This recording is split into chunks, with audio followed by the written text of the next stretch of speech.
Hello friends, welcome to my channel. Friends, ಇವತ್ತು ನಿಮ್ಮ love life reading ನೋಡೋಣ. So what's next in your love life ಅಂತ messages ಏನಿದೆ universe ಕಡೆಯಿಂದ ಅಂತ ನೋಡೋಣ ಫ್ರೆಂಡ್ಸ್.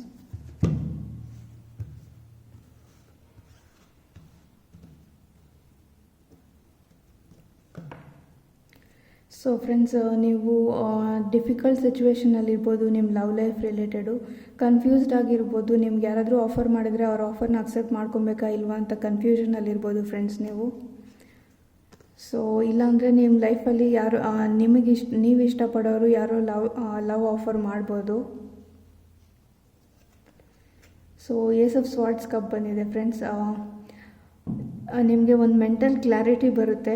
ನಿಮ್ಮ ಮೆಂಟಲ್ ಕ್ಲಾರಿಟಿಯಿಂದ ನೀವು ಯಾರಾದರೂ ಪರ್ಸನ್ ನಿಮ್ಮ ಲೈಫಲ್ಲಿ ಲವ್ ಪ್ರಪೋಸಲ್ನ ಮಾಡಿದ್ರೆ ಅದನ್ನ ಅಕ್ಸೆಪ್ಟ್ ಮಾಡ್ಕೊಬೇಕಾ ಇಲ್ವಾ ಅಂತ ನಿಮ್ಮ ಇಂಟ್ಯೂಷನ್ ನಿಮಗೆ ಗೈಡ್ ಮಾಡುತ್ತೆ ಫ್ರೆಂಡ್ಸ್.